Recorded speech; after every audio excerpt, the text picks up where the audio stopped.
श्री जी steno Vrindavan. जय श्री राधे। रामधारी गुप्ता खंड 2 प्रतिलेखन संख्या 13 गति 100 शब्द प्रति मिनट। प्रारंभ करें। महोदय, निस्संदेह ही आज भी हम भले ही कई मुश्किलों का सामना कर रहे हों, फिर भी हम 1991 के उन दिनों जैसी स्थिति में नहीं हैं। बराम, एक राष्ट्र के रूप में हमने काफ़ी भरपाई कर ली है और हम आगे बढ़ने के लिए तैयार हैं। बराम, श्री राव के नेतृत्व के बिना यह संभव नहीं था।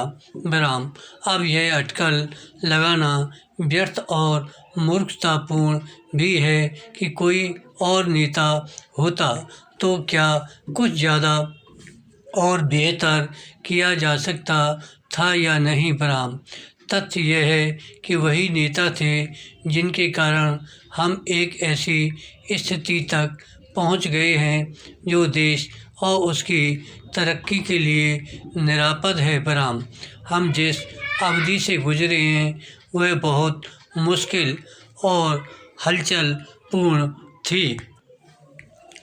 सोवियत संघ के पतन और विघटन से हमारी जो कुछ भी अंतर्राष्ट्रीय स्थिति थी उसका आधार ही खत्म हो गया। बराम, ऐसा लगता है कि हमारे देश में कुछ लोग इस घटना का पूरा मतलब नहीं समझ पाए हैं। बेशक यह कम्युनिस्टों और आधुनिक समाजवाद के अन्य समर्थकों के लिए बेहद चिंता का विषय था। बराम, इससे उन सभी निष्पक्ष देशभक्तों को काफ़ी दुख हुआ जिनके लिए सोवियत संघ अच्छा मित्र था और अकेली विदेशी शक्ति थी जो हमेशा हमारे साथ खड़ी होती थी। बराम, उससे हमें काफ़ी नैतिक और भौतिक समर्थन भी मिला था।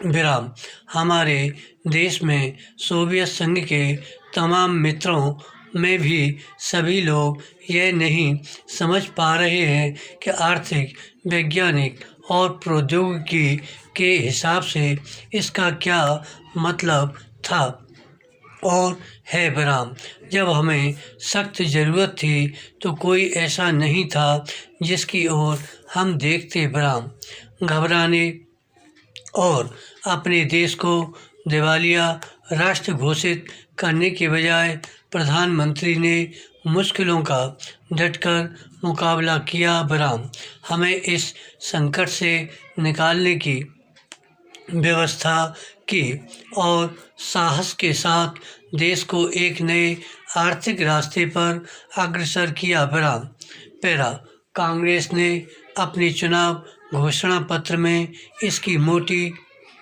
रूपरेखा न बना ली होती तो बेशक यह संभव न हो पाता। बराम, इस घोषणा पत्र के मुख्य निर्माता स्वयं राजीव गांधी थे और इसे तैयार करने में श्री राव उनके मुख्य सहायक थे। बराम, देश को संकट से उबारने और नए आर्थिक रास्ते पर ले जाने में बेशक मनमोहन सिंह की देशभक्ति, विद्वता और ख्याति महत्वपूर्ण कारण थे। बराम, नई आर्थिक नीति जनता के हित में नहीं है, इस काल्पनिक तथ्य को लेकर काफ़ी हंगामा मचाया जा रहा है। बराम, इसके उलट अगर उसे अपेक्षित ढंग से लागू नहीं किया जा रहा है तो इसकी वजह यह है कि जनता के नाम पर हर तरह की आंशिक और कॉरपोरेट मांगें पूरी की जा रही हैं। बराम, प्रधानमंत्री ने 2 महत्वपूर्ण तरीकों से नई आर्थिक नीतियां बनाने में अपना योगदान दिया है। बराम, सबसे पहले तो उन्होंने नई नीति लागू करने के लिए मध्यम मार्ग अपनाने पर जोर दिया है। बराम, नए आर्थिक कार्यक्रम को लागू करने में उन्होंने जो दूसरा महत्वपूर्ण योगदान किया है वह है इसके पक्ष में राष्ट्रीय सहमति बनाना। धन्यवाद। श्री हरदास।